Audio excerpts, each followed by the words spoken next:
Thank you. Haya tuketi sasa. Haya tuketi. Asante. Thank you. Haya sasa wakati huu wacha sasa tuende pamoja. Order. Let's now go together.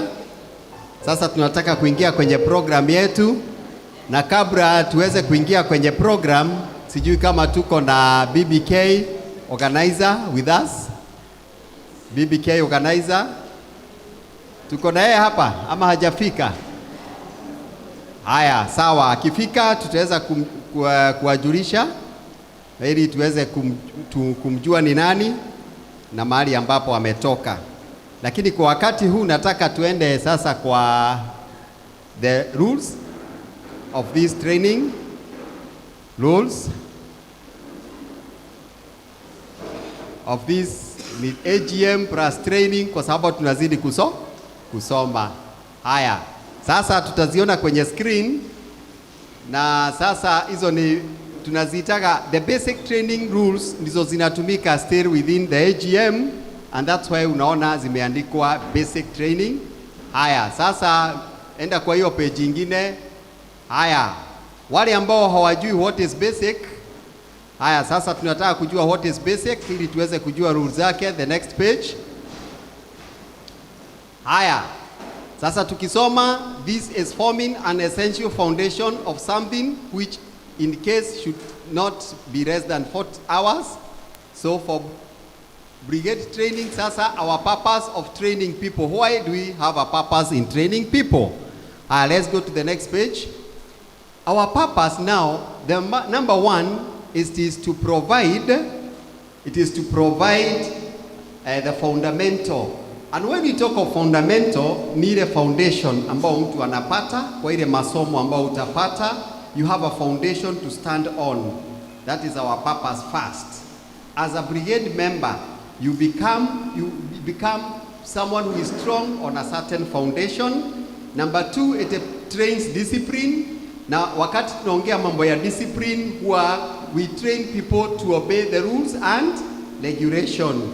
Popote pale ambapo utatembea uweze kufundishwa njia ya kufuata, uweze kuifuata kwa utaratibu wake, then you have engaged discipline in yourself. So the first time discipline, you train people the ways. Number three, we train self-control. You can be able to control yourself.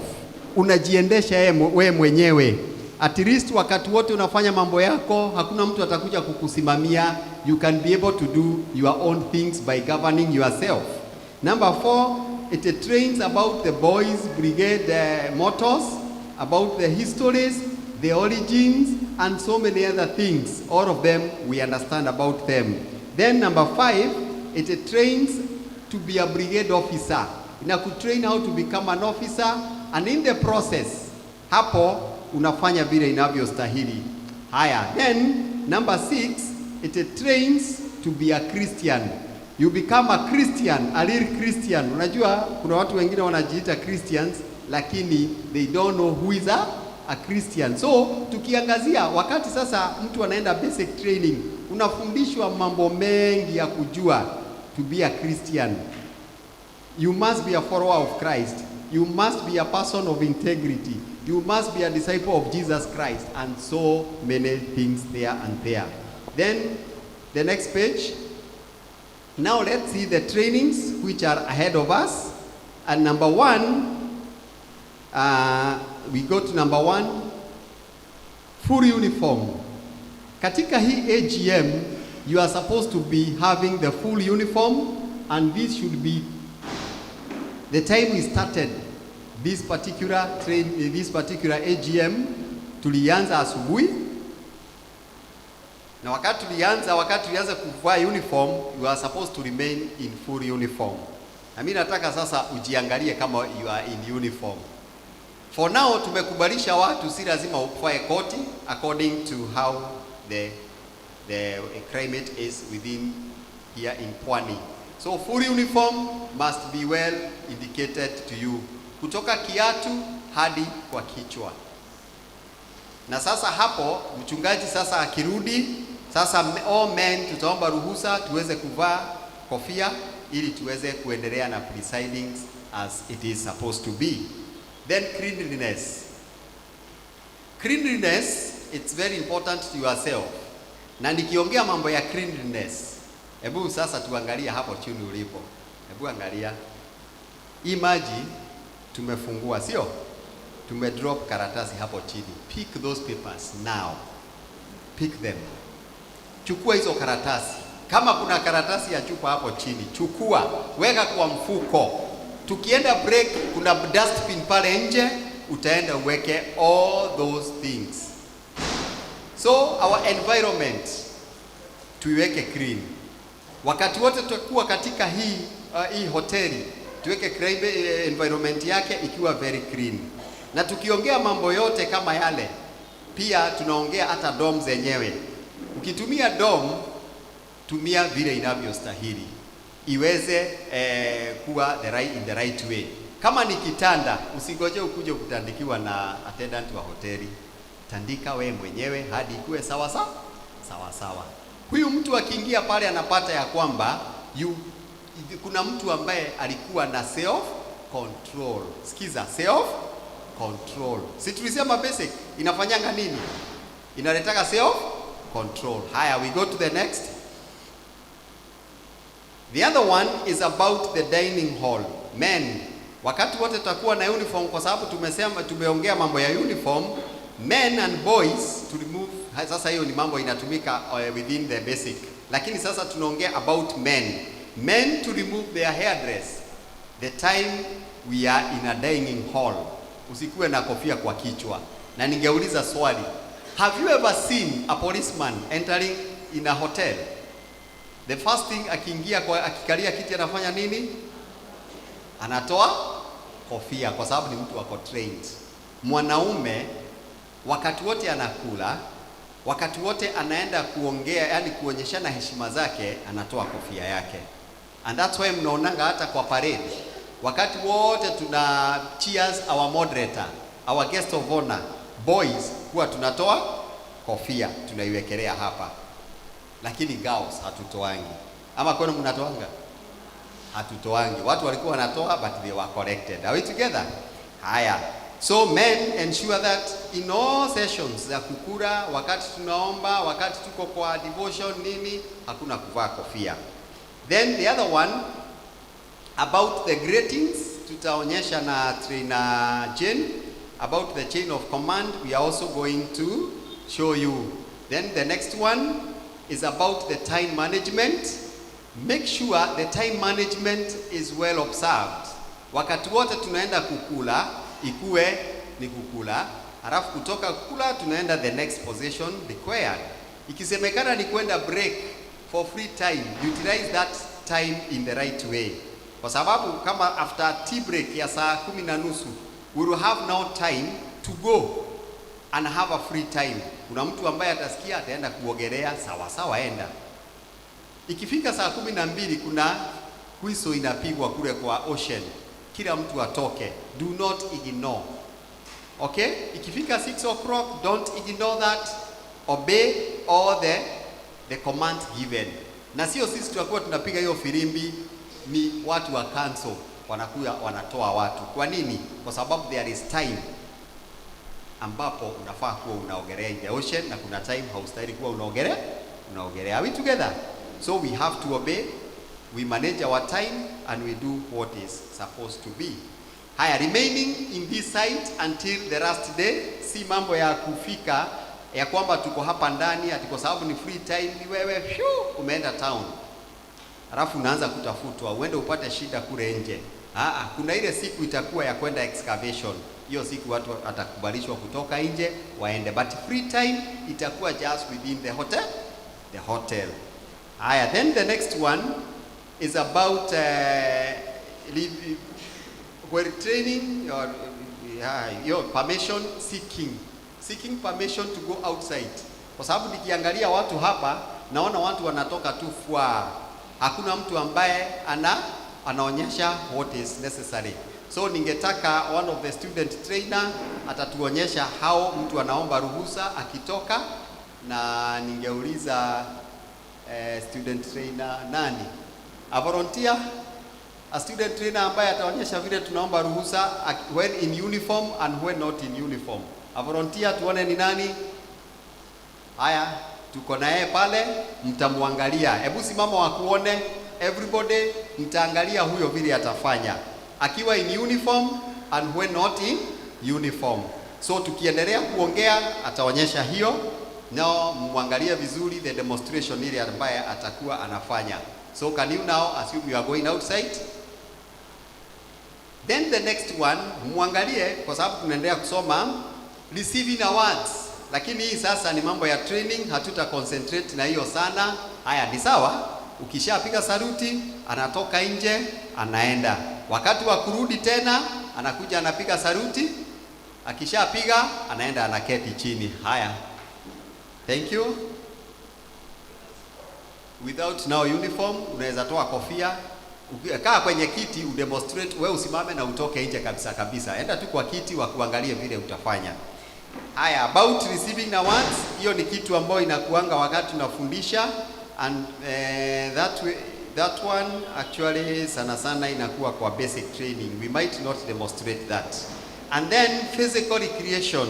Haya, muangalie vizuri, hata anaonyeshwa kwa nini, muangalie how anaingia.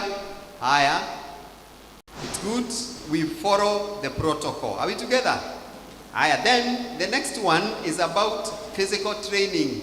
Tomorrow morning we'll have physical trainings ambazo takuwa nazo, whereby Irene simama, waweza kukuona tena, ndiye atatuongoza, na hatutawacha watu wamelala. Tunatoka wote tuende kwa field, na tunakuja hapa kwa kanisa. Hapa kuna field iko hapa, so this field iko hapa ndio tutatumia in the morning. Physical recreation is important, ambapo it's a therapy to our bodies. Then when leaving dormitories in the morning, all beds, hiyo tulikuwa tumeongea, and then silence within the procession zote tutakuwa tunaendelea nazo, lakini sasa hapa tunaangalia mambo ya classroom.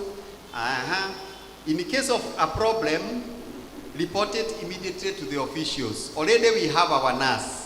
Kama ni something which needs first aid, our nurse asimame aweze kuonekana, ndio huyo, tumuone vile ana sura yake inakaa, tumtafute. Na wakati wote mnahitaji ene, na kuna mwingine, there are two, kuna madam pale na kuna mwingine nani, where is simama wakuewe, sema wakuone, simama.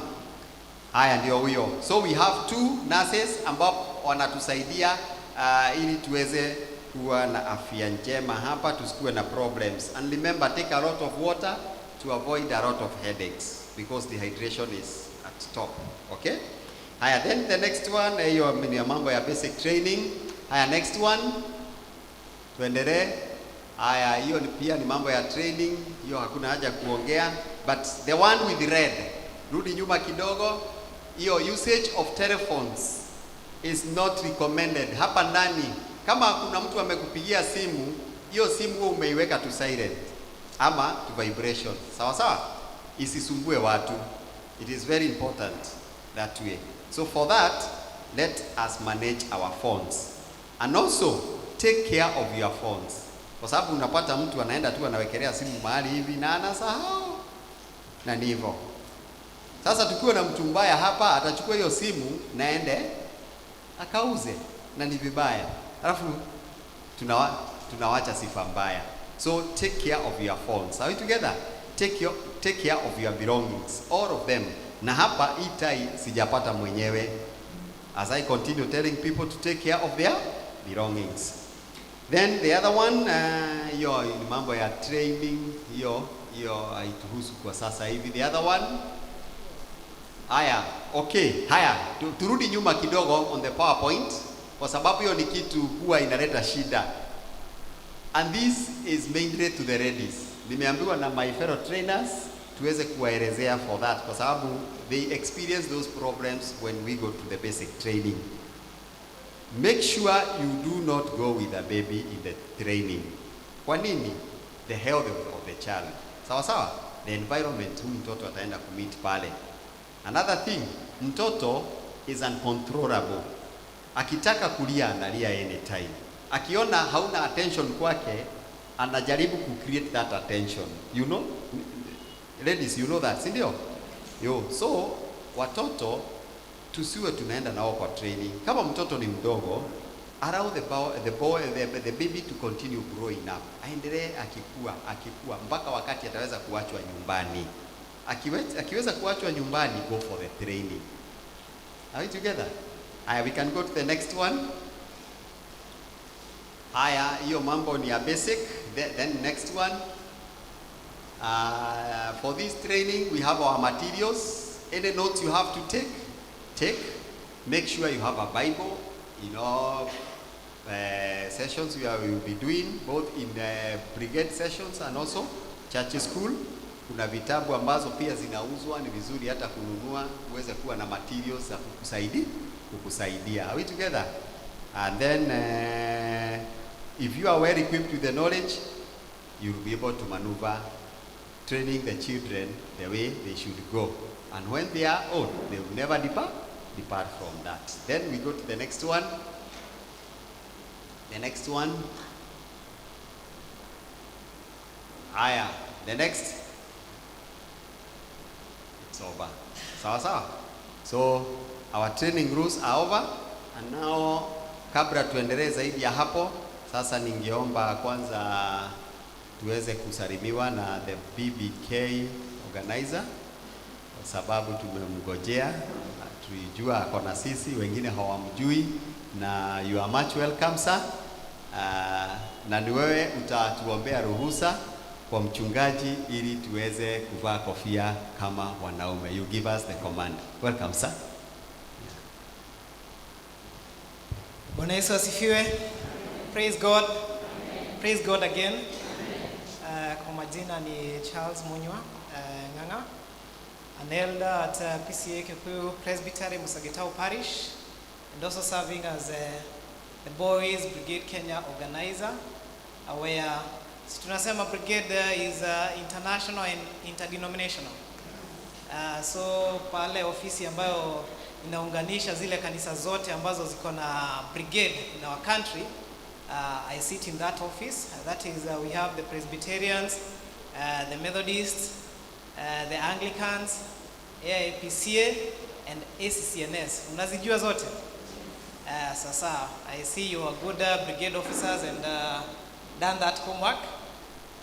Najua tutaendelea na that other assignment was to request that we turn this session into a brigade session. So, Director sir, may I have this permission? May I have permission to change this service into a brigade service so that we wear our capes? Yes, sir. We will not change, but we will allow capes to be worn because even what we are doing is worship. Thank you, sir. Permission granted. Thank you very much. So, officers, attention.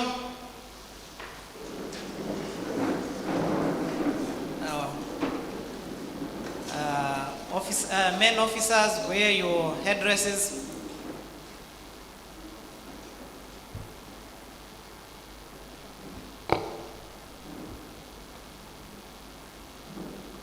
Drop.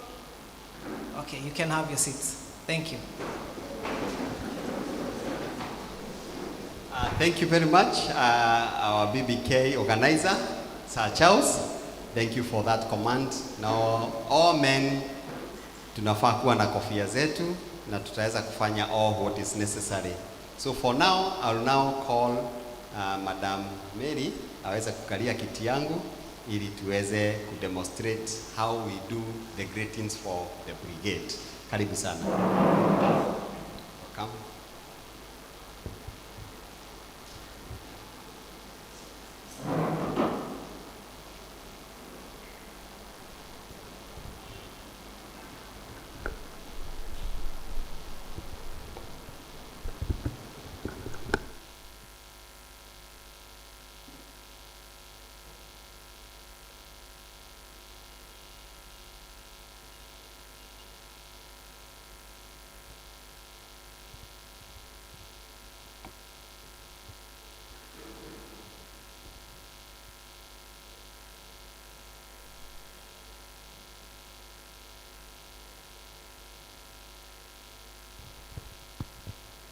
Okay, thank you. Tunataka kuonyeshana how we behave ourselves wakati tunasalimiana, na kuna ile ya kwanza, kama tungerudi kwa PowerPoint, rudi kwa PowerPoint from the beginning on the rules, uendelee, nitakwambia mahali utasimamia. On the PowerPoint, endelea, continue, endelea hapo. Haya, simamia hapo sasa. About the greetings za brigade. The first one, wacha tuone vile inafanyika. Haya, kuna vile utakuwa unatembea in full uniform, upatane na an officer ambaye ako na full uniform, na tungetaka kuona vile we behave.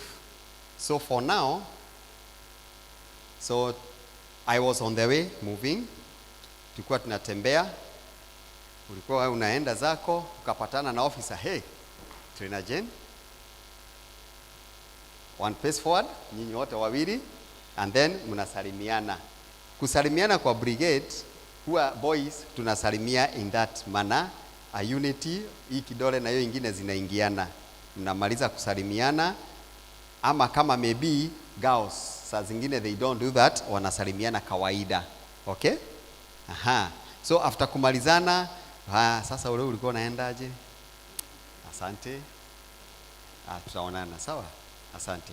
Then one pace back, you salute, then to the left, then you take you away and go.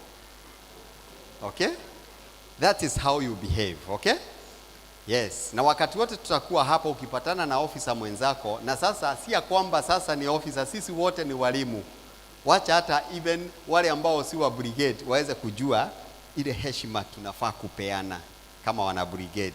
Nikikupata hata kama ni wa Sunday school, nitakusalimia hivi. Kama I'm full uniform, lazima nifanye hivyo. Sawa sawa? Haya, then maybe I was not in full uniform, yeye alikuwa na full uniform. Okay? How am I going to behave? If I am not in cape, I am not in full uniform. Naye ako in full uniform. Hiyo salamu tu, hiyo tumefanya. Wacha tuone vile mimi nitafanya, kwa sababu watu wengine huwa nasema haustahili kusalute. Wacha tuone. There you are going.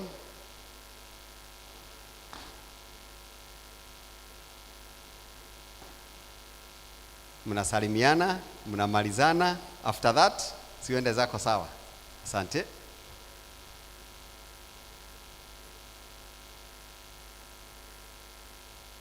And you go away. Sawa sawa? Then inaweza kuwa mimi nilikuwa naendelea na shughuli zangu hapa, maybe tulikuwa tunaongea na director, nikaona Jane pale, nikaona ni vyema niende nimsalimie. Na pia yeye akaniona, akaona ni vyema tukutane ili tusalimiane. Sasa saa hiyo tunaenda kibrigade kabisa kabisa. Tukisha salimiana, kila mtu atarudi mahali alikuwa niko pale, nilikuwa naendelea bye hivyo. Trainer Jane, wacha nikuja nikusalimie. One pace forward, then tusalimiane. Nimeassume niko na uniform. Are we together? Msione ya kwamba sina kofia ikue nini ama nini. Nimeassume niko nayo. Tukimalizana, then one pace back, then turn about turn. After saluting, you go back to where you are. Are we together?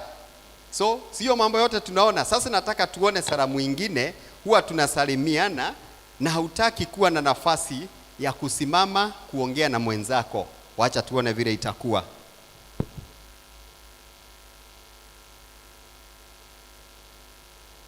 Aya, you on your way, ulikuwa unaenda, ukaona, hey, Trainer Jane, how are you? And you go. Are we together? If you are not in full uniform, kama hauko in full uniform, naye pia hana uniform, tutoe kofia sisi wote, tuone sasa vile itaweza kuhappen. Haya, tulikuwa on the way, tulikuwa tunatembea.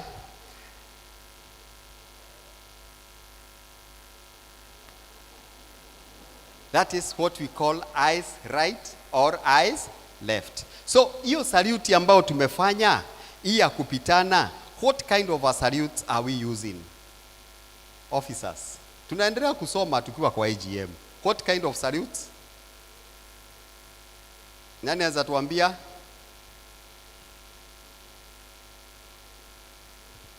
Nani anaweza tuambia what kind of salute?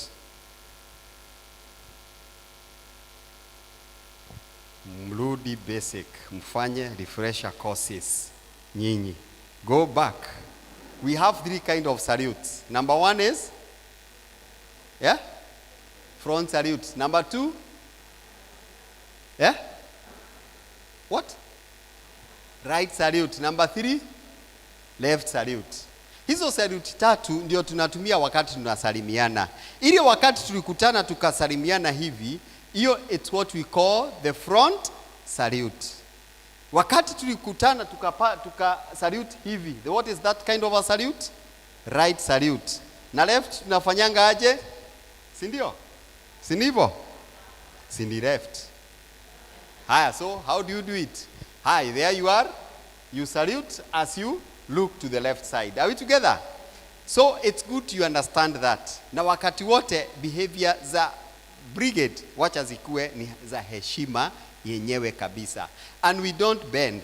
We only salute ama tunaonyesha heshima ya freezing. Are we together? Yes. So thank you very much.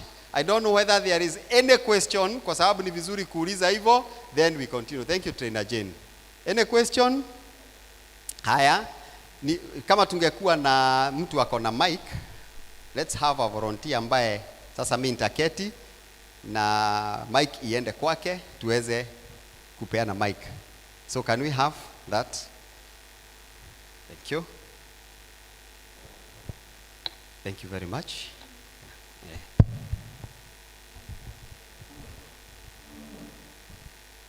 Haya, sawa, I have a question, teacher. Yes.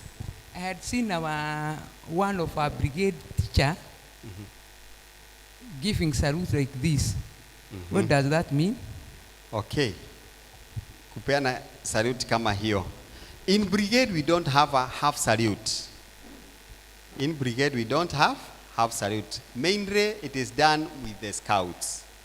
I don't know kama kuna mahali nafundishano hivyo, lakini we don't have a half salute. We use full salute. Front salute, left salute, right salute. Are we together? Yes. Haya, Mike, si tukue na mtu ambaye atatukimbizia hii mic tafadhali. A volunteer.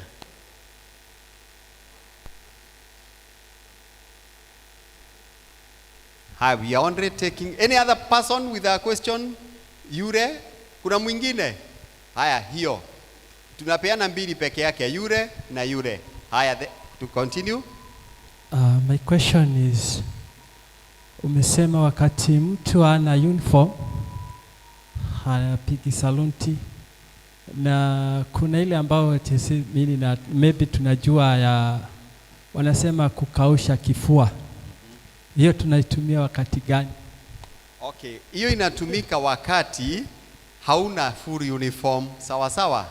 Hiyo ndio sasa unasimama, attention, na tafadhali angalia hapa. You don't do it like this. Kuna watu wanaifanya hivi.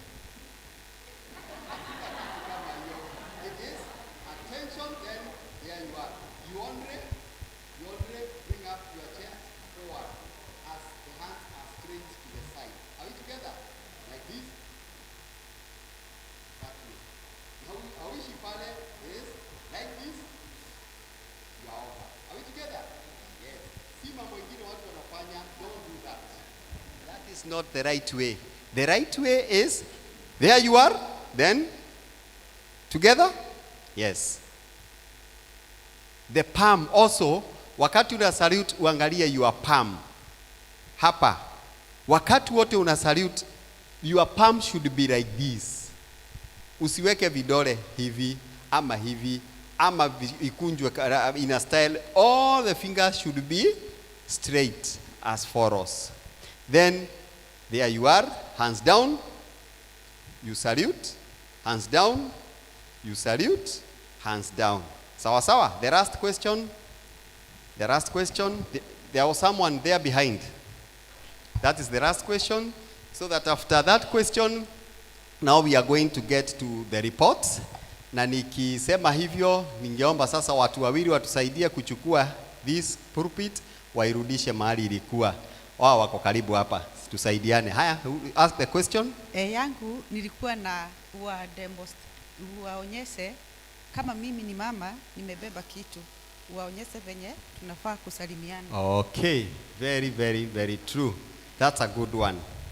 Haya, ni vizuri tuelewe ya kwamba always, hata si ladies peke yao, hata men huwa tuko na bag zetu.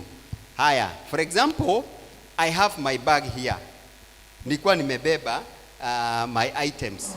Which side am I supposed to use when carrying? I'm supposed to be using the left side. Okay? Always. In brigade, we say we train people.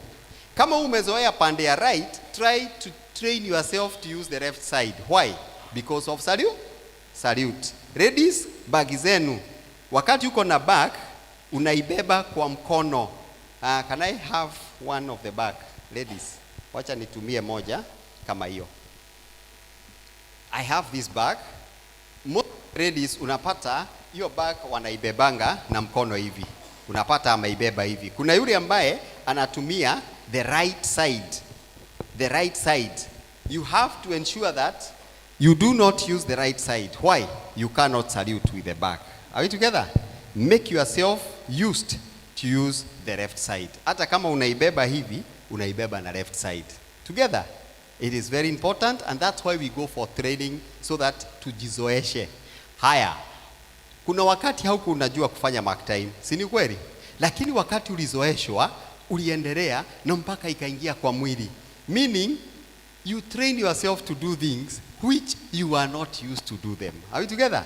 For you to fit in the Boys and Girls Brigade way of moving. Thank you, madam. Take this. Haya, any other? Kwa sababu sasa we want to get to the reports na tulikuwa tunataka kuingia to the director's report now. Any other question as the director comes?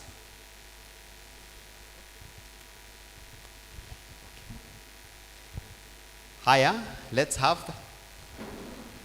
that question. Tumepeana hii room as the director comes back ili aweze kutuelekeza kwa ripoti yake. Mimi nauliza swali, pengine mimi ni mtu wa mwana brigade. Na nimekutana na brigade mwingine akiwa na full uniform. Na maybe nimebeba mtoto sio bag. How do I do about it? Or how do I go about it? Pengine ni mtoto ama either ako kwa mkono. Okay. Ama ako kwa mgongo. Na nimekutana na yeye akiwa na full uniform. Tutapitana tu kienyeji. Now, kuna mambo ingine huwa it is natural ambapo you only show a sign. Are we together? A sign ya kuonyeshana that you know the training. Are we together? Si ati upitane tu kienyeji like that. Hata kama uko na mtoto, you just show something ambayo inaonyesha it is a designated way of recognizing your friend. Are we together? Yes.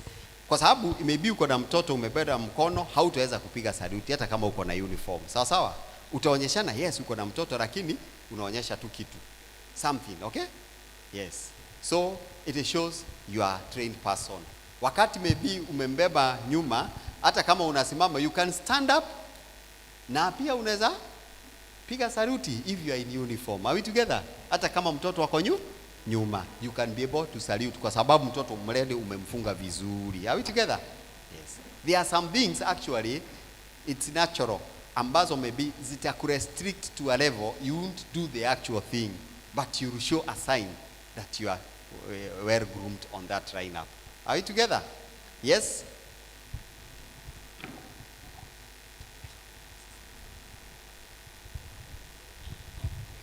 Yangu ya kwanza ni kuuliza mambo nikiwa mimi niko na shughuli nimekutana na mchungaji. Nitakuwa na msalimia aje?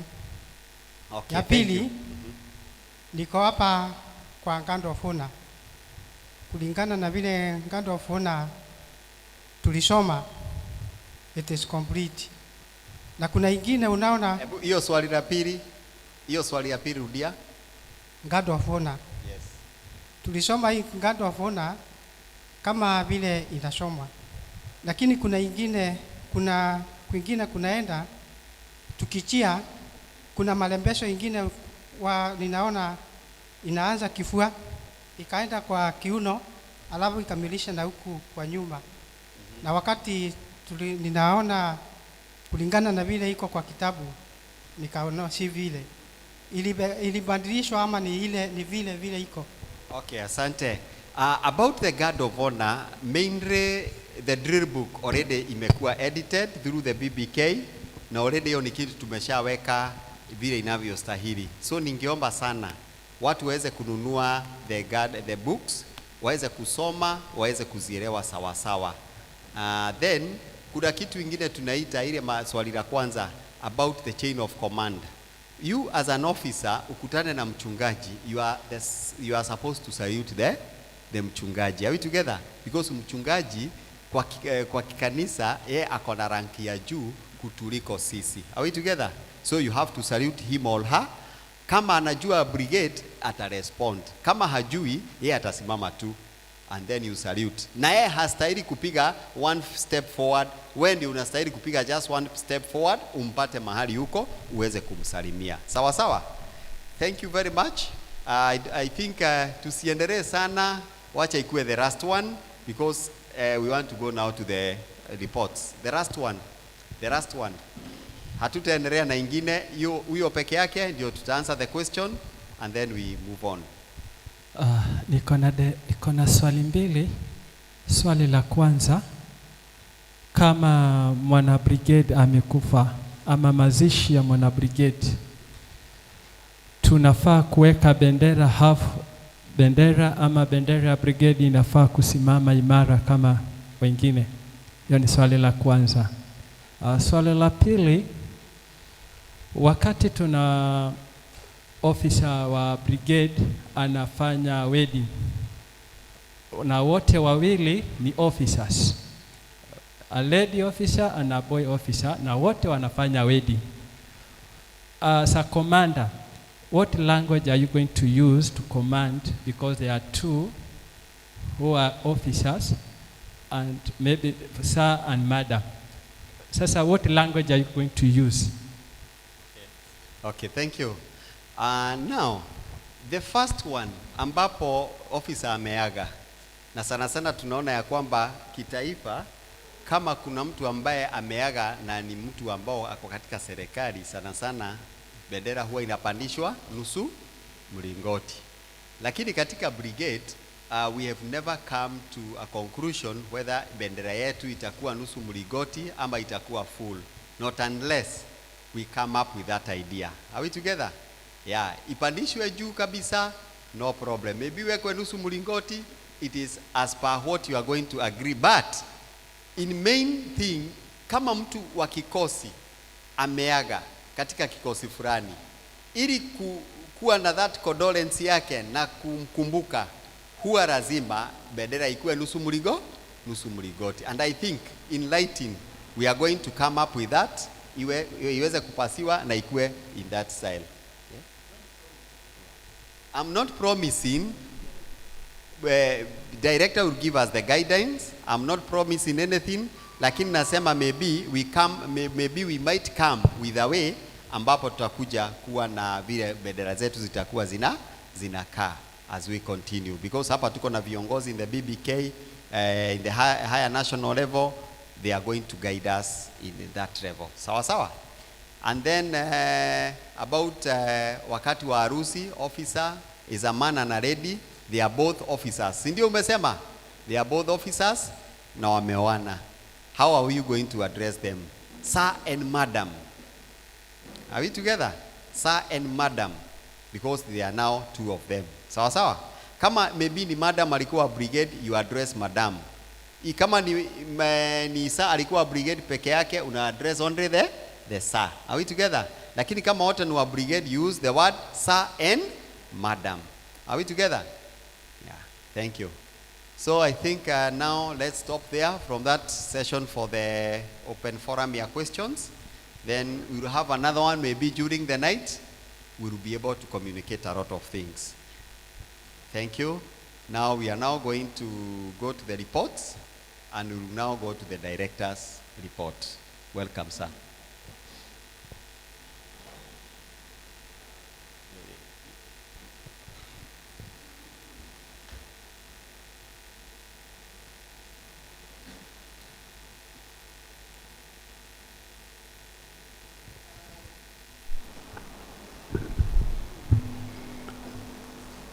Chairman Sir, and the AGM meeting at Milele Hotel at this day.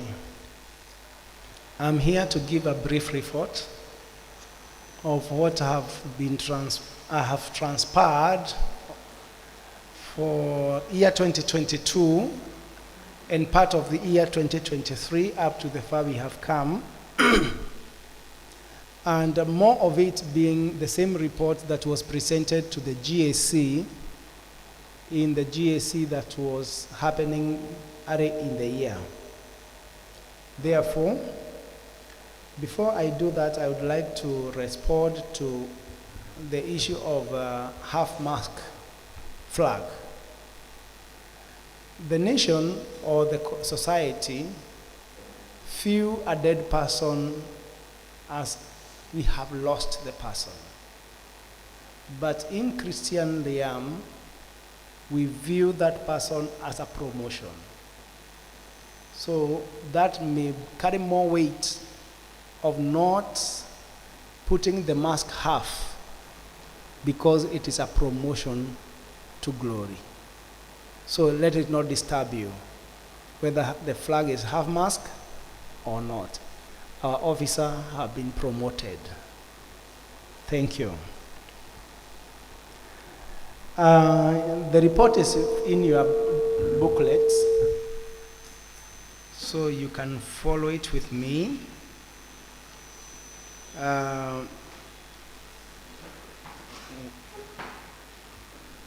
Director's report, that is in page 4. Children Ministry report to the Children Ministry Forum in Milele Beach Hotel on 6th to 9th, 2023. And as I have said, it's an extract from the GAC report 2023. This contains an overview of activities in the year 2022 and a few additions of 2023. It was in effort to achieve the goal of letting the children to go to Jesus. Despite the many challenges preventing the children from doing so, God's grace has been sufficient for the children's ministers. They have witnessed, trained, mentored, directed, and inspired the young generation towards loving God, humanity, themselves, and the environment within which they operate. This is what holistic nurturing is in reference to Luke chapter 2, verse 52, where Jesus grew in wisdom, in stature, and found favor in God and men. It's all about. That's what we call in Brigade the 4 square. This report was presented and approved by the board via that minute, and the children ministry combines both church school and boys and girls brigade.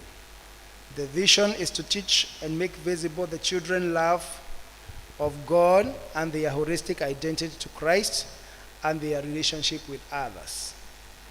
We have the following strategies to lay a strong foundation for the children in the earliest opportunity in their lives using a crèche ministry, to make children evangelism an important venture in the children mentors, to empower children ministry, organizers, teachers, and officers, to energize and network with the internal and external, and to teach, to ensure high standards of performance and impress uniformity in all sectors of the ministry, to ensure ownership of children ministry at the congregation level, and number 7, to enhance the ministry outreach to the needy, vulnerable, especially the gifted and the challenged children. Our mission, tusome pamoja, we exist to provide holistic Christians instructions, training, and capacity building for all children and their mentors in order to accept Christ as their Savior, equip them to understand their Christian faith, and apply it in their lives. So core values, nikisoma pade moja, munasoma hiyo ingine. Haya, reverence to God, integrity, accountability, responsibility, and commitment. Self-discipline, innovativeness, teamwork, respect, environment consciousness, inclusivity. Yes. Children Ministry Board composition, it is as you have seen and as I had introduced some times ago. And we have all of them with us, except one who is going to join us either in the evening or tomorrow. Implementation of the strategic plan that is in process or in operation, that's what is the framework of this report. During the implementation of the strategic plan, during the year under review, the Children Ministry was guided by the strategic objective as in Church Strategic Plan 2022-2026. The SP requires we observe the 6 strategic observations or activities, 6 strategies objectives. That is, let's read together strategy 1. To children at the earliest opportunity in their lives using the creche ministry. Creche ministry is the baby classes. Number 2, to make children evangelism an important venture for the children and the mentors. Number 3, to empower children ministry organizers, teachers, and officers. And number 4, and number 5, to ensure high standard of performance and impress uniformity in all sectors of the ministry. And number 6, to enhance ownership of the children ministry at the congregation level. Now, the summary of the achievements of each objective. In strategy 1, this is what we have been able to do: to lay a strong foundation to children at the earliest opportunity in their lives using the creche. I believe now many churches have the children, the baby classes with them. And if in your church you have not done so, you are getting late. Please, can I see how many in their church have a baby class or a creche? Wow, that's impressive. That's impressive. Thank you. Those who have not, you can see. The children ministry has been creating awareness among the church leadership and members using family service on almost 95% of the Sundays of the year. The year that is ended and even the year that has followed. If I have ever visited your congregation, can I see? If I've ever visited your congregation, just look aloud, raise up your hand, just look around. That is what we call evidence. Evidence of what is happening. Regional presbyteries, parishes, visits have enhanced this awareness. More than 2,000 teachers have been trained on Module 1 curriculum and 135 on Module 2. For Basic 1, we have managed, we have not had an exact number of the basic trained members, but this year we have tried to put modalities of how to get the exact number of the officers being trained in the Basic 1 and Basic 2, and the NCO and the refreshers. So when it is done, we need to get reports from the trainers, as we are going to see later in this forum. We also have some captains being trained, patrons course that have been conducted. We also have another venture in the number of vocational Bible schools has shot high with the introduction of teachers, students' manuals, learning materials, which are available in the head office. How many have ever held a VBS in their church? If you have held a VBS, just look around. Is that not impressive, Chairman? It is very impressive. So when we say they have just shot, it's exactly evidential. You can confirm. Then we have the information technology have been instrumental in socialization, meeting planning, and awareness creation. Can you confirm that? About the use of in IT? I believe those who were not using the forum we had in this training are in a problem now because they are not catching the network. I saw last time when we came here, some people were forced to go to town to buy phones because they could not survive without one. So that should be enhanced in all levels of our church. Make sure that you have a wall for your congregation. Make sure you have a wall for the parish. And make sure some people within the parish are connected with the regional wall, which are existing already. And make sure that also you have a direct contact somehow with the director in the head office, so that whatever I throw in any wall, it is able to trickle down to the congregation. But note, Chairman, that all what we post in the social media is not official. The pathway of official communication is through the presbytery and no otherwise.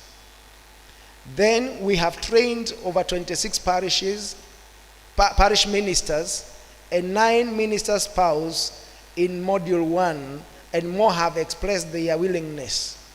And in our midst we have some spouses. So if you are a minister spouse within us, please humbly we request you to stand. Yes, you can give them a clap because I'm an interested party. Yes, thank you. So we have many others who have expressed desire, and come March next year, we are also having another forum where we are going to train more ministers on a full course on children ministry. And in the same year, we are expecting to have a full course, basic one training for ministers, clergy. It will be great to have that. Strategy 2, to make children evangelism an important venture for the children and their mentors. So we are training our children workers and emphasizing on the importance of evangelizing to children for salvation. This makes us use the 4 to 14 window, using 1 minute witnessing and 1 dress Bible as a tool of evangelism. The department is also making use of children forum, both local and international. For example, it is the use of the African Children Workers Forum, webinars, basic training in Kampala, Uganda. We have also done a basic training in PCA Urisho in Arusha, Tanzania, and internationally, Young Leaders Forum in Uganda, Global Children Forum in Addis Ababa, Ethiopia, and other local and interactions. The department has produced a handbook that has improved singing in the children's lesson that have improved singing to the children's lesson plan book to enhance teachers' preparation, doing well on CAC TV, Facebook, and YouTube, and having great content on the PCA Children Ministry YouTube channel. How many have subscribed to our channel in PCA Children Ministry? If you have subscribed, Chairman, with your permission, can I request all the people to subscribe now?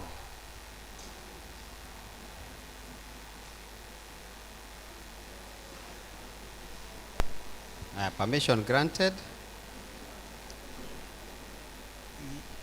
You go to your YouTube and you search for PCA Children Ministry. And then you see a word written in red, subscribe.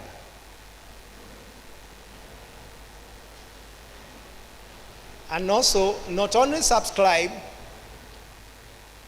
the subscription may get lost if you don't listen to any content.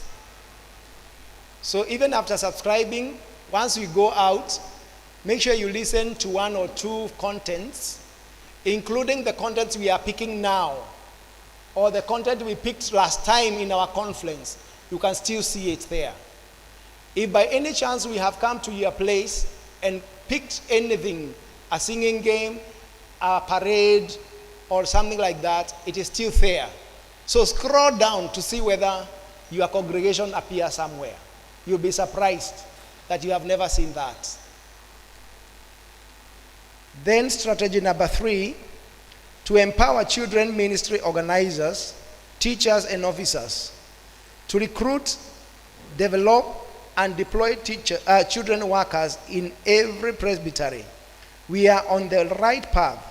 We have recruited 55 Module 1 trainers or trainers of trainers selected from trained parishes to join the others in the field.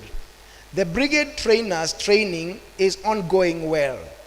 They are in Module 2, awaiting the final module before they qualify to get commissioned. The Girls Brigade trainers held their first ever orientation forum in Remulu in the month of November, that is about 2 weeks ago, where the facilitator was the African president and the vice president. I think we'll have more time to discuss on this because we are going back to somewhere we were sometimes, where we work harmoniously, the Boys and Girls Brigade, but we still hold the 2 organizations as 2 organizations. By the way, if you are not conscious, Boys is a different organization from Girls Brigade. Are you aware of that? If you are not aware, I believe you know. And we are going to make it very clear. But that does not mean that we are diverting ways. We will still work together because God created us together. But it will be very clear that these are girls in the Girls Brigade Kenya and these are boys in the Boys Brigade Kenya. That's why we have Sir Charles with us as the Boys Brigade organizer. We will still have another organizer who is a Girls Brigade. Other modalities will come to you, or we will have time to discuss further when the chairman gives us a leeway to do that. Strategy number 4, to synergize with the internal and external partners. In an effort to develop synergy with the church administration, other departments, presbyteries, parishes, and individuals in different undertakings of the children ministry, the departments have taken the right course. This is by training and encouraging all to be inclusive. It has been an uphill task to make new curriculum. We are in the final stages of the brigade curriculum through the Boys Brigade Kenya for the years 13 to 18. Presbyterian Brigade International Center at Ngenda has grown tremendously. The initiation of the garment making factory has enabled the department to achieve its major goal of uniform making. This far, over 20 products are being produced. We have 4 straight sewing machines, 1 overlock, buttonhole, button fixer, and 6 overhead embroidery machine, and all the accessories. The factory is offering jobs to the number of people, which is very positive achievement. Strategy number 5. To ensure high standards of performance and impress uniformity in all sectors of the ministry. In the effort of developing and distributing children's Bible lessons and personal distributing cheap small Bibles of Proverbs, Psalm, Gospel, Bible stories, we have filled all our products and books in different places and occasions for sale. We also developed, collected, and record music and other talents on Sunday in churches we are always attending. The long disharmony between the brigade and the church school is starting to dilute in a very promising rate.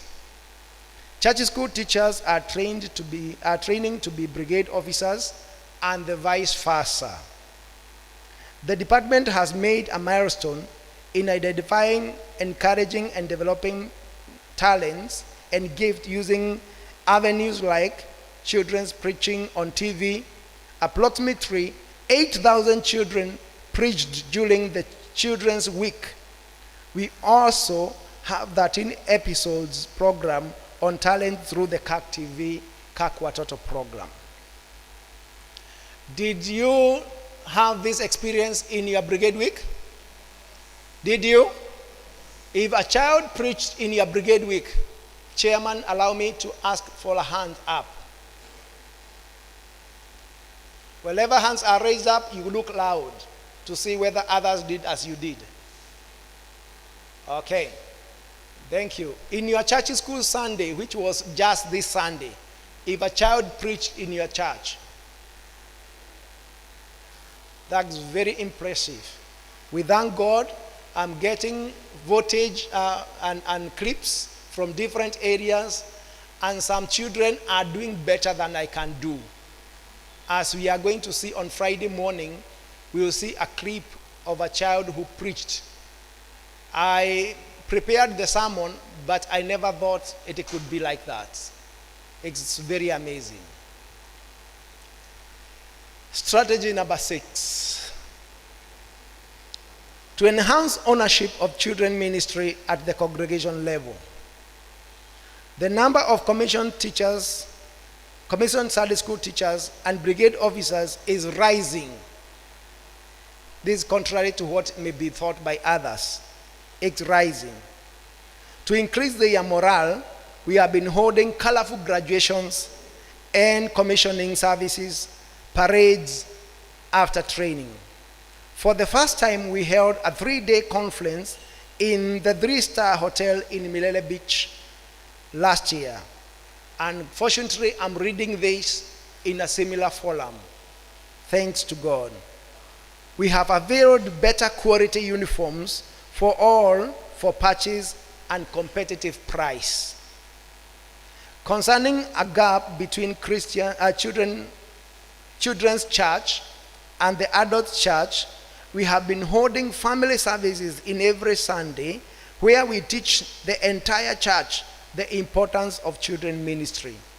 Some parishes have taken over the financing of children ministry activities. Sasa si walimu tena, si officers tena, wao wanatengeneza tu budget, wanapea congregation, now inawafad kila kitu wanataka. And in the same connection, sensitization is being done in parish ministers forum and through person to person and small group of mentorship. Colorful and well-coordinated parades by the Boys and Girls Brigade are being held in almost all levels of our church major events, including the grad one during the 23rd GAC, should be the second 23rd GAC at Bound to Hotel grounds. Blast birds have come up well with main instruments and nice melodies. We have a lot of thanks to God for the help he has accorded unto us. If your company has a blast band, Chairman, allow me once again to ask for the data. If your company has a blast band, amji blast band nini? Ile kitu ya kucheza, badzia na mitorilo. If you have, wow, that's what we call a brass band. Thank you. You are moving in the right direction. So, these have been the challenges that we have encountered within the working. Working capital at the Ngenda factory is low to maintain the market demand. The factory started from zero, no capital. To give a short history of that factory, the first production we did with foodies who came with their own machines. And then we only bought garments in meters. And that's when we started the first production. By and by, we have been able to buy all those other machines, and we have been able to produce all those items. So the factory is growing, and I believe that as you are going to see later, you are making good use of the factory. Lack of funds to pay our debtors and develop our large projects. We have several projects, like that one of Ngenda. We also have another lad in Thika, just at the entry of Thika town, where we would like to develop. And also for the children ministry, Sunday school, we have 2 lads. We have a 10-acre land in Ibisli, which is very conducive for a school, for a retreat, for a rescue center, for a campsite. And we also have the Umoja houses, which have potential of going up several floors. All those are our gifts, but we need to develop them. Lakini, our Shalom School, we also own a school and a college as a department. A school that have almost 300 children, which is located at a late training center. And in the same place, we have a DECTE and UDECTE college, which is the only private re-registered college within Kiambu, Kajiado, and part of Nairobi. And we are picking teachers who would like to upgrade their certificates in ECDE, and those who would like to do diplomas in UDECTE, in diploma in early training, early education. So if you have one, please contact us, because we are doing it online. They can do it from wherever they are, even if they are abroad. So we thank God for that far. Some challenge within the place is that we are looking for a larger space and more infrastructure. Number 5, some church courts and committees don't give the children ministry the necessary support for its growth. These are the recommendations that we have recommended to the church, and we also recommend to you. 1, let's read together because of those who are dozing. Let's go together. 1 to go. We recommend that the children ministry budget at parishes and congregation be part of the church budget as per the need of the ministry. The reason is that the children ministry belongs to the church and not to the teachers.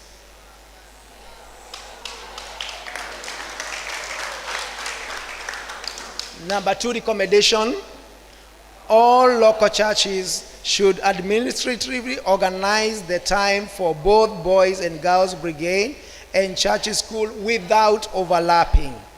In the same breath, The teachers should continue to be encouraged to serve in both groups. More to that, all children should have a benefit of benefiting from the Boys and Girls Brigade lesson and also the church school classes. Number 3, recommendation. The presbytery and the parish committee are recommended to have one patron instead of 2 to enhance harmony and good relationship. The patrons chosen should be trained and commissioned in both groups or ready to undertake the training and commissioning. Number 4, we recommend all the other parishes undertaking the training of children ministry training in order to equip their ministers, officers, teachers, and elders for grounding the church on a solid foundation. Number 5, to equip our young people with skills, discipline, and commitment, the Boys Brigade Kenya, through the President's Award Scheme, will recruit young people to undergo an experience, after which successful candidates will be awarded a certificate by the President of bronze, silver, or gold. We recommend the church to give support to these developments. So, in conclusion, the Kiswahili adage, samaki, it is a fitting conclusion as we move to address the challenges facing the church and faith development in the 21st century. The remedy of these challenges both is the here and now and in the future lies in the ministry to children. Let us, in keeping with the GA theme, consider our ways as we minister to children and prepare them to take the leadership roles in the church, and let us support the department to keep the faith burning, the fire burning in hearts of the young ones. So it was signed. This one is not signed, but it was signed by me and the chairman of the board. These are the resolutions that we passed in the GAC as they are. And one of them was, let's read together. This GAC receives for the year ended 30th December 2022 with gratitude and appreciation. So we don't need to do this because it is already done by the GAC. So it is as it is. Number 2, this GAC appreciates the importance of the foundation of Christian, especially when young, noting that it is a wide and vast duty that calls for many informed key players within the church. Therefore, this GAC instructs the children ministry to work with other trained institutions to equip ministers, theological students, and elders on training. So those who are not training, you have no choice. It is a recommendation, not a recommendation, it is a rule. When a resolution is passed, it becomes a law of the church. Number 3, this GAC congratulates the children ministry for the good performance of the first class 8 in Shalom Academy Zambezi. Further, it appreciates the work of training ECD teachers that has been going on in Shalom ECD College. It is with concern that the GAC notices the congestion emerging from the growth of the institution and the lay training center. This GAC therefore instructs the business committee through the Presbyterian Foundation to look for a possible convenient overflow yard for the school. Number 4, this GAC appreciates the works done by the children ministry in initiating and managing a garment factory in Ngenda. formerly Kileli Girls Hostels. It therefore instructs that to bring uniformity in the department and church in general, presbyteries, departments, and institutions make use of the facility. Yes, and that is what we have for now. More of that we are going to discuss as we move on. Thank you, Chairman. Thank you.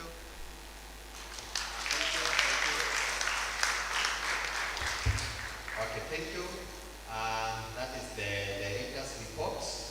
And as we did the report, we should own the report so that it will be one of our deciding within the AGM. Do you have a proposer and a seconder for the report? We have him.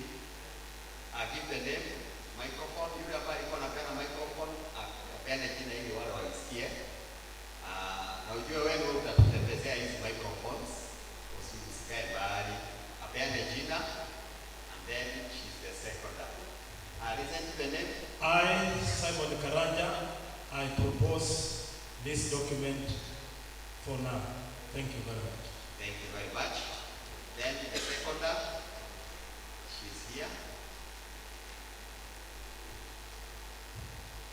I, Margaret Luther from Iriaine, I have supported this document for now. Okay, thank you very much. Patia huyo. So we have taken the names. Wale wanachukulia the proceedings. Okay, thank you. I don't think there is any approach on that report. Or is there anything? Anything? There is one there. Any other? There is another one. Three. Let's hear from them, the three of them. Thank you. My name is Zach from Ikebukuri Presbytery, Red Parish. Thank you for the report, Director. This is a good one and a way forward. But I just thought that the first recommendation of making the budget to be part of the church budget, like there should be a capitation of a certain percentage of the church budget. Because you realize that I've seen parishes whereby they are supported by the church, but actually that budget is still wanting, to the point that they feel that they want to go back to the Haramis. But just like there is a mission budget, that there is a policy, I think in PCA, that there is a certain percentage of the budget that should go to missions. And you find that that advises how the church allocates the resources to the missions. Can there be a capitation that this percentage of the budget should go to children ministry, so that as the church is making a decision, it is making it in line with that? Thank you. Okay, thank you. Then there is another person. It was just a recommendation. Then another person, ilikuwa watatu miezi hii na mwingine alikuwa pale. Kwanza pia yule, then went with him.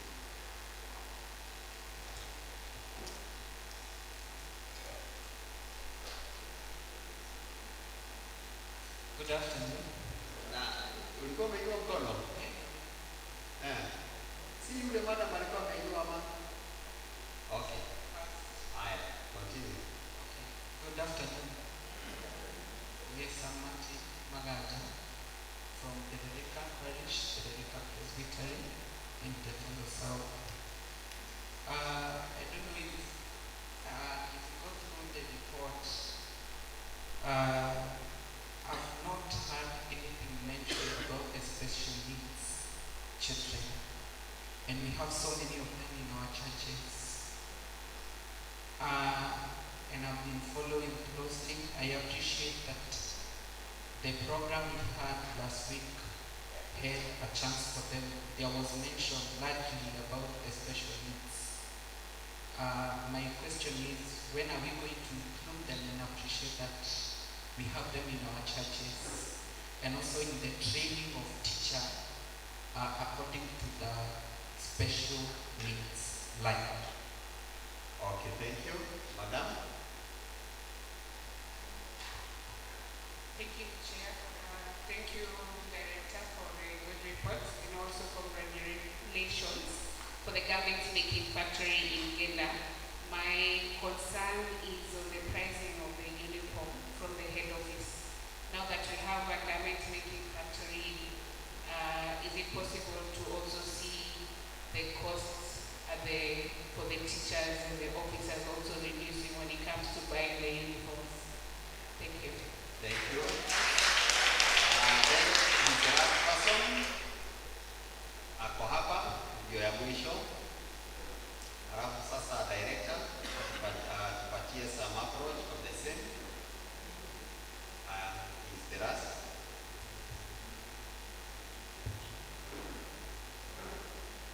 Thank you, Chairperson, because of the chance and opportunity.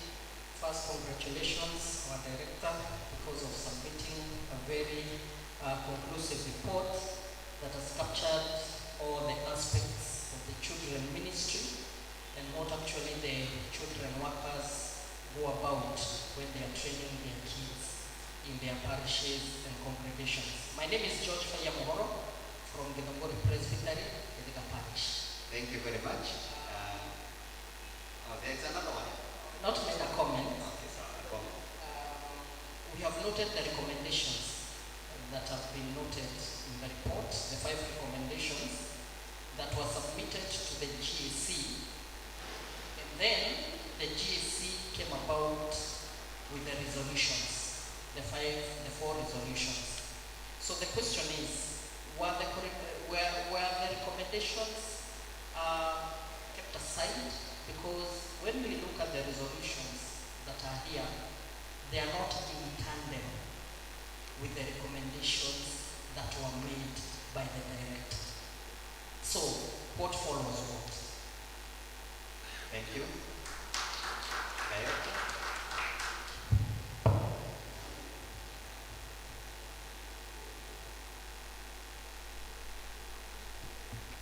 Thank you very much.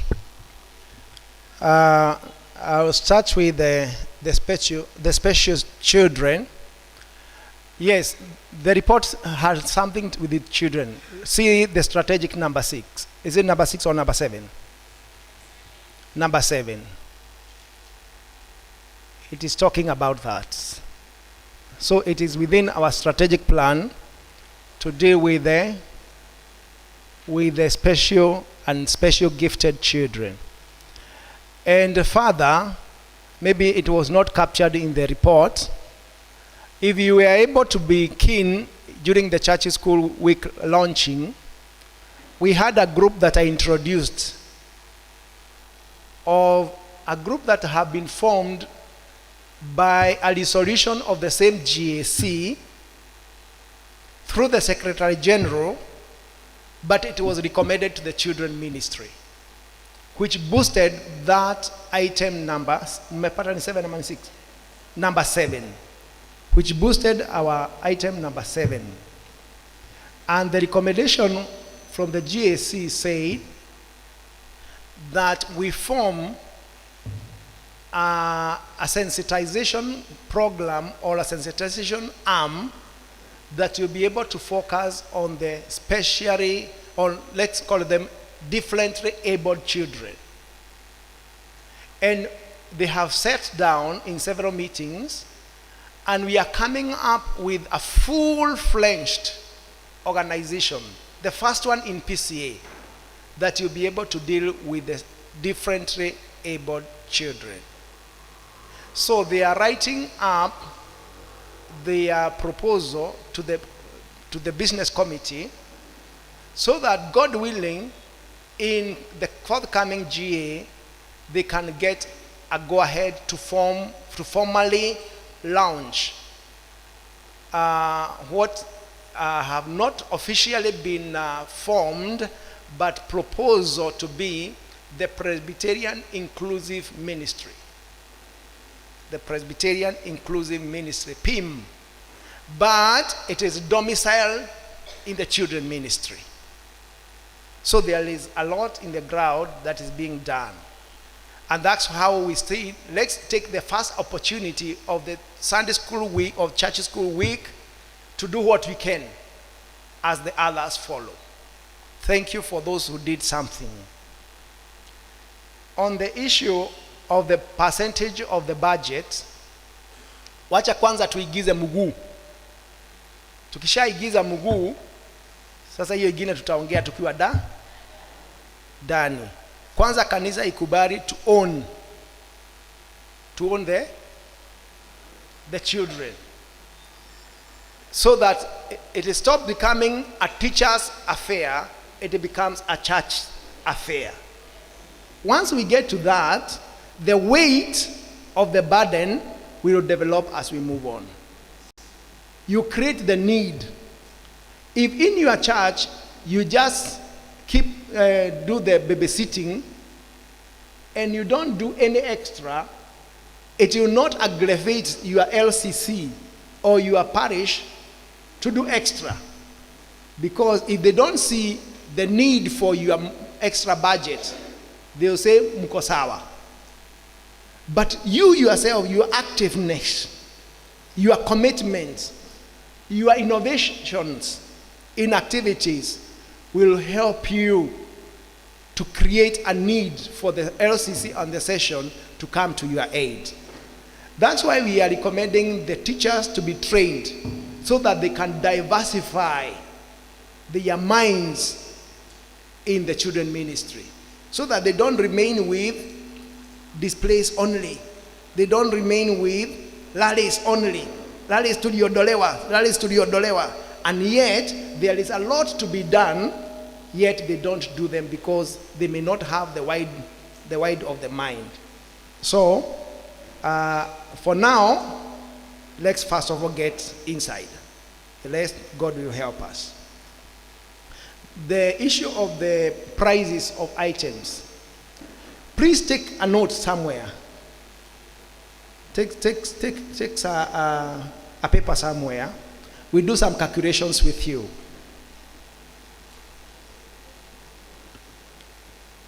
I don't know whether we have a foodie around. Any tailor? Yes, tailor's mama.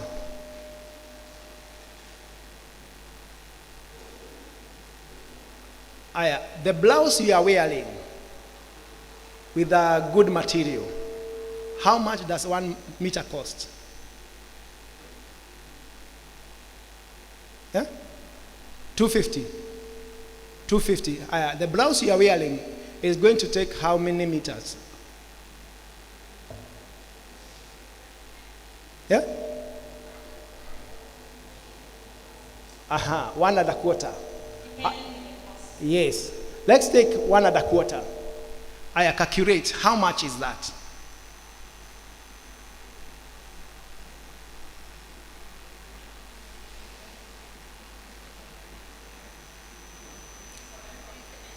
$375. Okay, what else does that blouse need? Yeah? It takes about how many buttons? 7 buttons. 1 button is about 5 bob. 5 times 7. Add there. Thread. Approximate how much? Yes. Yes.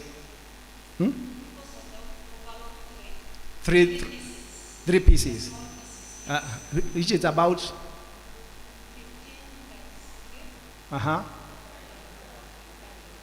35. 45. Add there.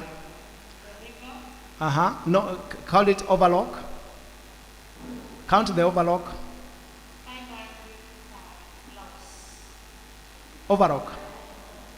To do 1 blouse overlock, how much will you be charged? 1 blouse. Yes. 20 bob. Cutting.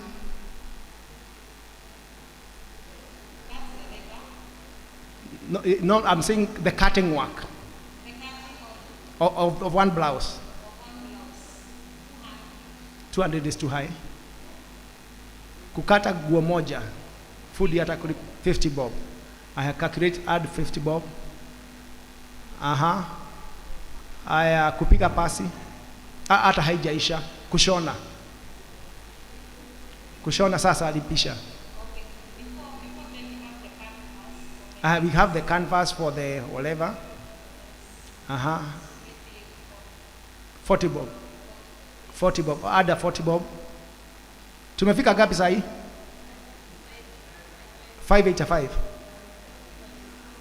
565.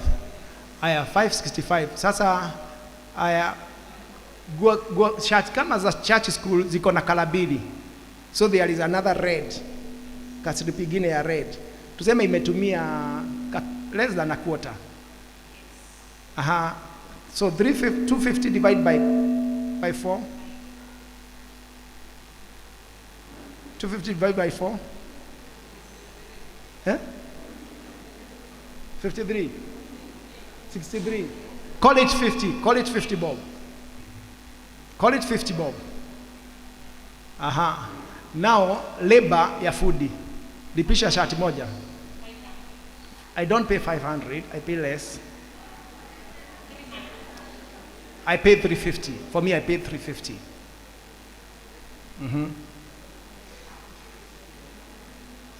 Where are we now? Aya, ongeza stima ya kushona hiyo blouse moja.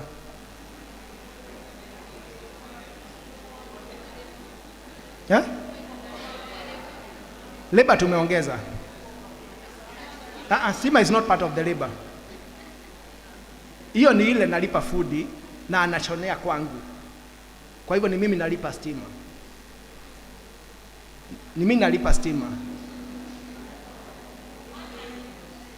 Stima 100 is too high for one blouse.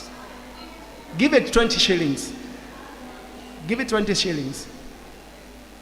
Aya. What else do you think is an expense in that blouse? The buttonhole. The buttonhole and the fixing of those buttons. For every button, 2 bob.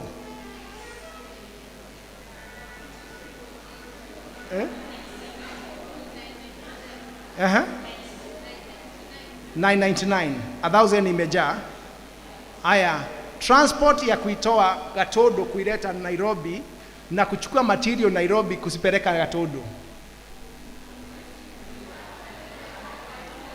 Assume nimetumia gari kwenda na kurudi imetumia kitu 3,000.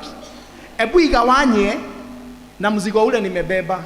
So maybe transport ya hiyo guo itakuja kitu 50 bob. Si ndio? Ayaongeza 50 bob hapo.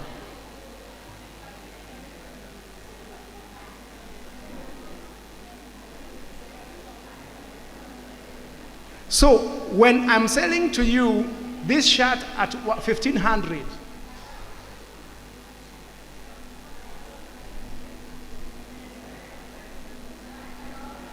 and you know the factory needs to buy machines. It needs to pay the worker who is employed there. There is an insurance. There is somebody to clean around. You need also, when it comes to other facilities of the board when it is meeting, all those when you count it, we are within the market rate. Even if you go and do it yourself with the food next to you, he will still charge you 1,500 or more. No, unless you have not done the modern shirts. If you do the school shirts, if you do the primary school shirts or the secondary school shirts, those one can be 500 shillings. I'm telling you, they can be 500 shillings. Shati za shule. Hata sisi huwa tunanunua less than 500 shillings, tunakuja kuwauzia hiyo 550. Those are shule. Lakini hii, the new modern shirts go and do it yourself. You'll confirm the price we are doing, we are having a very small margin. The same if you count the cape, the same if you count a trouser, the same if you count a suit. We are charging you a suit only for 3,500. How many foodies will you go and make them for you a suit at that price? I don't want to say we are very good. At the same time, we want to maintain a good quality. So now when you debate within yourself, you stop saying that it is expensive, at the same time the quality is good. All the same, where we can be able to help, we can. For example, if you show us a cheaper but quality material, we can be able to reduce the price. If you, as a foodie, and come, instead of charging me 350 for a shirt, you charge me 200, I can be able to drop with 100 shillings. So that's how things are. I have given you a plain truth. Then issue about resolutions and recommendations. This is PCA. And in PCA, you are aware that resolutions are dropped at the floor. You can raise a resolution and it is dropped from the floor because maybe it was not well thought, or maybe it is overstepping the mandate of the department, or maybe there is a similar resolution that was passed earlier than that. So you must weigh your recommendations. Usiende kugonga kanisa at the face of at its face, because automatically they are going to react and your resolution will be dropped. So if you raise that resolution, if you say raise that recommendation as a resolution, automatically expect no. So you go slow. Okay, thank you very much. Tupigie Director Makofi for the good report. Sitaki kupeana muda sasa hapo kwa sababu ya muda. Sababu kuna report mbili tunafaa kusoma na ningeomba tuweze kusoma the training report ili tuweze kwenda kupata chai na jioni for the time. So, imagine you can occupy this space so that we read the report.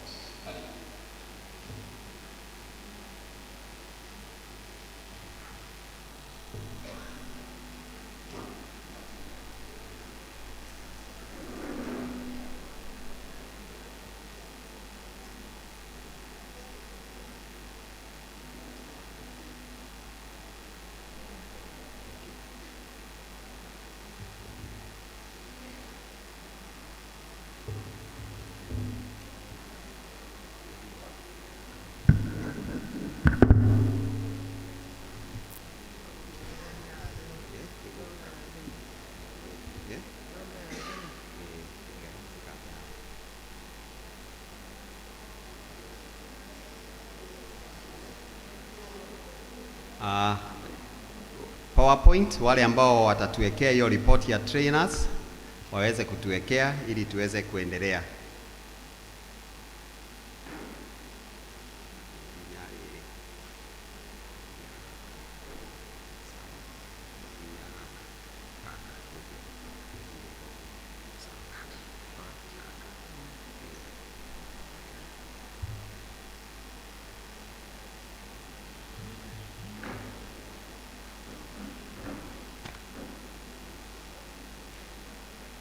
This is the national report from the trainers. The introduction part of it, receive Christian greetings in the name of our Lord Jesus Christ. We are grateful to God for bringing us this far and giving us the strength and energy to present this report. Brigade theme of the year.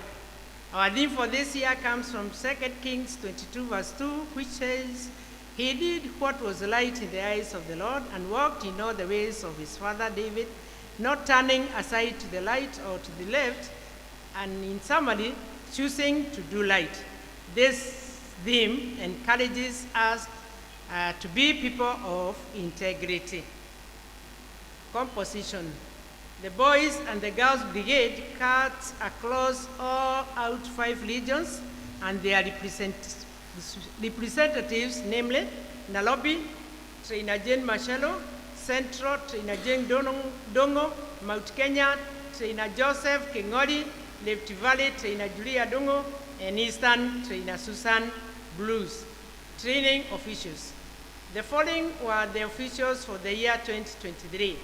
Trainer Jonah Mongai Shea, Trainer Julia Dongo Vice, Reverend Peter Delito Secretary, Trainer Mary Moola Vice Secretary, Trainer Jane Michelo Treasurer.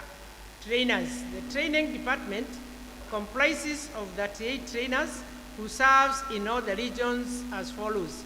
Nairobi, 9 trainers, Central Region, 9 trainers plus 2 who are outside the country and 1 retired. Mount Kenya, 7 trainers plus 1 retired. Eastern, 6 trainers, Rift Valley, 7. Student trainers. We are glad that we are training 21 student trainers. Nairobi Region 5, Central 7, Mount Kenya 5, Eastern 1, and Rift Valley 3. Allocation of trainers. We are happy to report that all our presbyteries have a trainer in charge for all brigade consultations.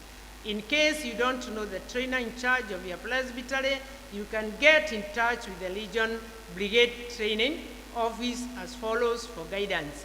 Rift Valley, Trainer David Waishigo Shea, Trainer Julia Dongo Secretary. Nairobi, Trainer David Margo Shea, Trainer Jane Mashelo Secretary. Central, Trainer James Dongo Shea, Trainer Gladys Kenyua Secretary. Eastern Region, Trainer Ashford Dega Shea, Trainer Spola Mate Secretary. Mount Kenya, Trainer Joseph Kingodi Shea, Trainer Nancy Madhu Secretary. Brigade Week. We thank God that Brigade Week was fairly observed in almost all congregations across the country. However, we experienced challenges due to the school program, which was still on. Further, we request we be observing our week every second week of August. Basic trainings. The trainers, in conjunction with the respective presbyteries that they represent, have been able to conduct basic trainings for the year. We are grateful for the support we are receiving from the church leadership, whereby some presbyteries have even appointed brigade chaplains. The trainings were conducted as follows. Mount Kenya, 9 out of 10 presbytery, Rift Valley, 12 out of 12, Central, 17/17, Eastern, 4/8, verses 8, Nairobi, 8 verses 9. Other trainings. The trainers participated in the trainers workshop that was held at Milele Hotel, Nairobi, in the month of June 26 to 28, where we had an instructive lesson on brigade issues. In this workshop, the executives were mandated to review all the brigade documents plus the constitution. Other activities such as seminars, refresher courses, retreats, captains, patrons, and introductory courses were also conducted in most presbyteries. All the ladies trainers attended the Girls Brigade International Training, which was held at St. Julia Limuru on 24th to 26th November 2023. We encourage presbyteries to continue organizing activities under the Foursquare program and also make good use of their trainers. Camps, most parishes and companies were able to take their children for camps across the country. We encourage all companies to ensure that they hold camps usually annually, where they get to interact more with the children. Company activities. Different companies were able to hold the inspections, annual enrollment, commissioning, badge work assessment, badge award, ceremonies, and displays. These activities have kept the children busy in their companies and have also helped them to acquire the life skills under the Foursquare program. As a result of this, we have experienced a rapid growth in the companies all over the country. Glory be unto God. Note, we request the officers to work hand in hand with their trainers to ensure the smooth learning of all brigade activities. Registrations to renewal of companies. We take this chance to thank all those companies that have registered, renewed at the head office. Further, a growth is experienced where the girls and boys companies are now at closely 1,000 each as per the Google sheet of registration of companies. We remind all officers that this is an annual event and should be adhered to. Brigade projects. Companies have income-generating projects like rabbit keeping, poultry keeping, farming, selling of snacks, shoe polishing, car washing, selling drinking water, cyber caves, etc. These activities have boosted the income for the companies, and also both children and officers have gained skills and experience. Weddings. We thank God there were several officers' weddings in different parishes which were graced by both the officers and children by mounting wonderful guard of honor parades. Demise. We are grateful to God for giving us strength as we report that we lost one of our trainers from Rift Valley Region, the late trainer Mary Githendo. Several active officers and children, and we give thanks to God for the year He gave them to live on earth. May their souls rest in eternal peace. Everybody to stand still. Attention. Just have a minute to pray for those families that were left by our colleagues.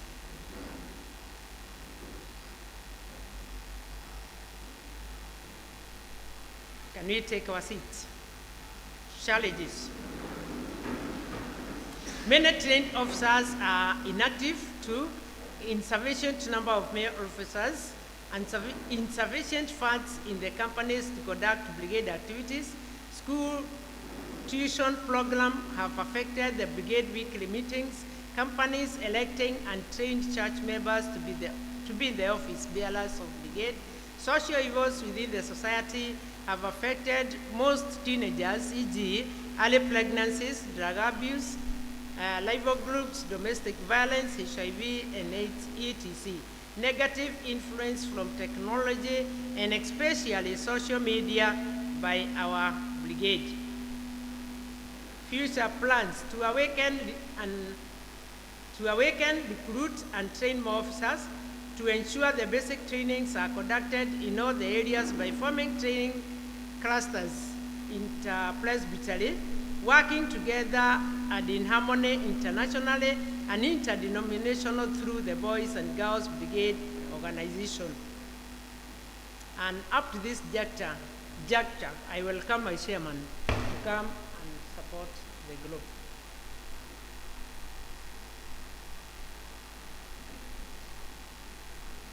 Thank you, Secretary. Now, as we continue with the report, so that actually we be able to support it, we have the achievements. The achievements are there, and about 90% of parishes had mounted colorful guard of honor parades whenever they have presbytery functions. We have a full class of student trainers in place, looking forward for completion gradually 2024, and you saw them ambao tulikuwa tumeonyesha hapo. Actually, it's good. That's a very great achievement. Most of our companies across the country have organized brass bands. We have good brass bands within us. Sasa si kwenda kukomboa from other areas ili wakuje watusaidie. Tunakomboa from our own members of Boys and Girls Brigade. There is a rapid growth in brigade membership experienced. People have actually concurred with the registration, mambo kama ile, kuna ile ambao tumeonyesha hapo nyuma. And gratitude, we are grateful to God for the far He has taken us.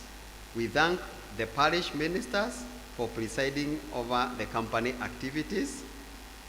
Our special thanks also goes to the CAC sessions, LCC, for facilitating the company activities, the officers for devoting themselves in training the children, the children and the parents for the cooperation and devotion in the children ministry, thanking the trainers for working together with the officers to oversee brigade activities. Special thanks to all presbyteries for the great support to the national trainers allocated in our children ministry director, Reverend Peter Derito, for the wonderful program for the brigade. And now the conclusion. In conclusion, we would like to thank everybody for participating in whichever or whatever way to ensure brigade events run smoothly. God bless you, and never get weary in doing good. Always remember to choose doing the right. That is our theme as Boys and Girls Brigade. There before we had described it. We wish you a Merry Christmas and a Happy New Year 2024. The report was signed by the secretary, the acting, the deputy secretary, and also the chairman, Trina Jonah Mungai. Thank you very much, and I support the report. Thank you. Okay, thank you very much, Mr. Chairman. And I'm going to request, we have had the whistle, so I'm going to request you give us 10 minutes. We finish up with this report so that we go through it. Are we in agreement? Yes, Senator. I see. Sit down, Chairman. My request is that we accept the report, then we don't discuss. We go for tea, then in the evening we come in with the whatever we come for, either the comments, either the questions. Are we in agreement that way? Okay, then we get the proposal.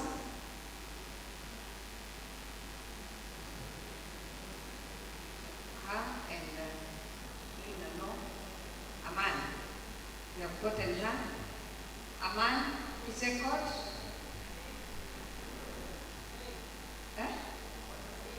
I say your name. Well, I, Grace Gugi from the Adult Presbytery, do propose the document. Thank you. Let us get the seconder. Aman this time. Okay.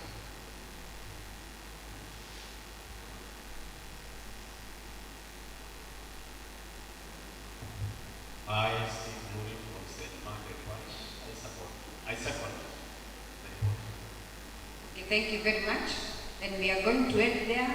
So thank you, the training committee. God bless you so much. You can get your seats.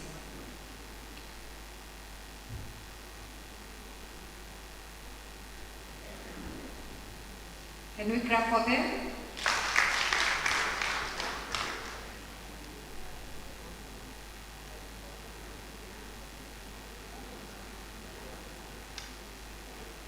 Okay, thank you. Before we end up, the live program is going on, so let us put our comments there.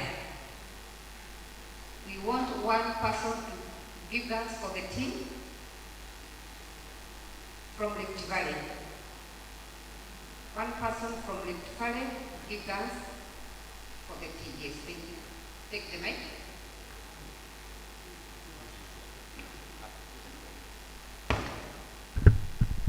Let us pray for the cup of tea. Our dear Heavenly Father, we thank you for giving us another chance to have a cup of tea together. May you bless it as we take it. In Jesus' name we pray and give thanks.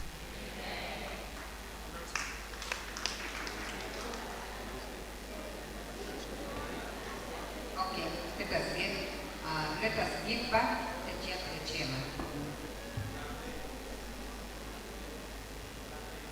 Thank you, Trainer Jane, for taking us well.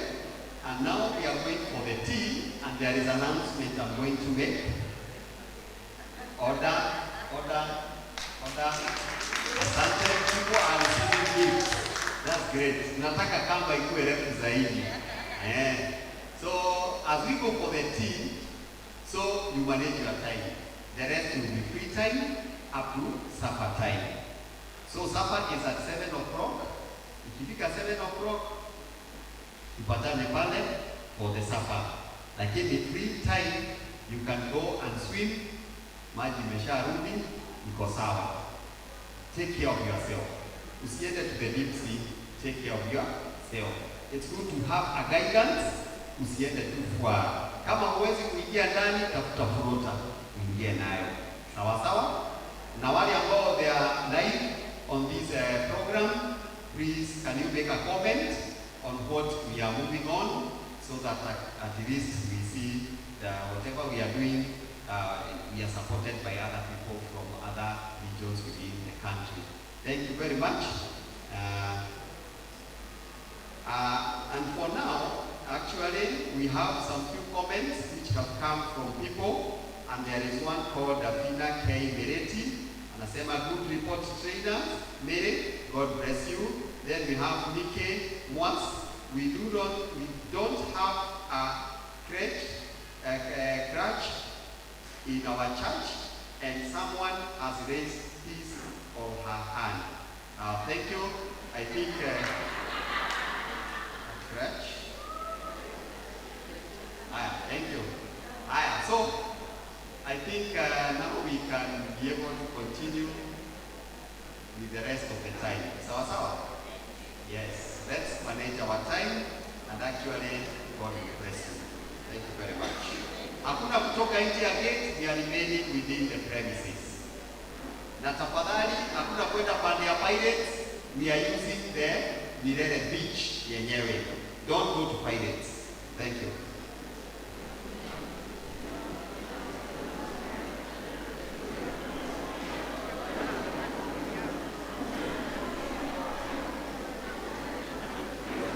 Na wakati tutamaliza sapa, kumbukeni tutarudi kwa hall in full uniform.